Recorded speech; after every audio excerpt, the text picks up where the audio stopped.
viewers, I'm Advocate K. Rawat from Lexington Company. Today I'm going to talk about the concept of the guardianship under Hindu law.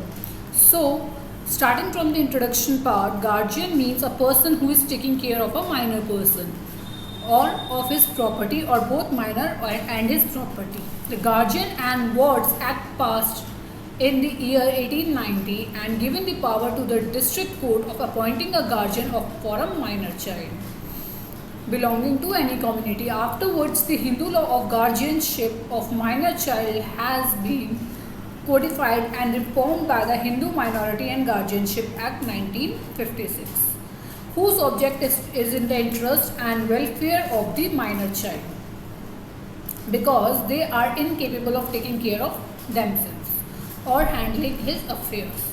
So that's why they require help, support and protection by any senior person. Under this type of situation, a guardian has to be appointed for the care of his body and his property. So this is what the concept or the introduction part of guardianship is all about.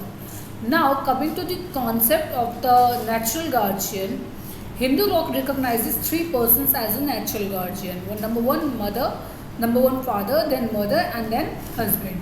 So as per section 6 of this act, it says that a natural guardian of a Hindu minor in respect of the minor person as well as in the respect of the minor property are the father in the case of the boy or an unmarried girl, and next to him the mother, but the custody of the minor who has not completed the age of 5 years will usually be with the mother only.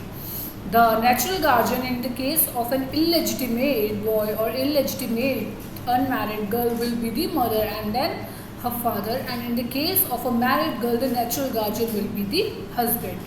So I hope you are clear with the concept of the guardianship and who all are the guardians as a term, who all guardians are termed as the natural guardian and in what capacity they can become a guardian of a particular minor child. Till then, I'll see you guys super soon in my next video. Till then, take care of yourself. Stay safe, stay healthy.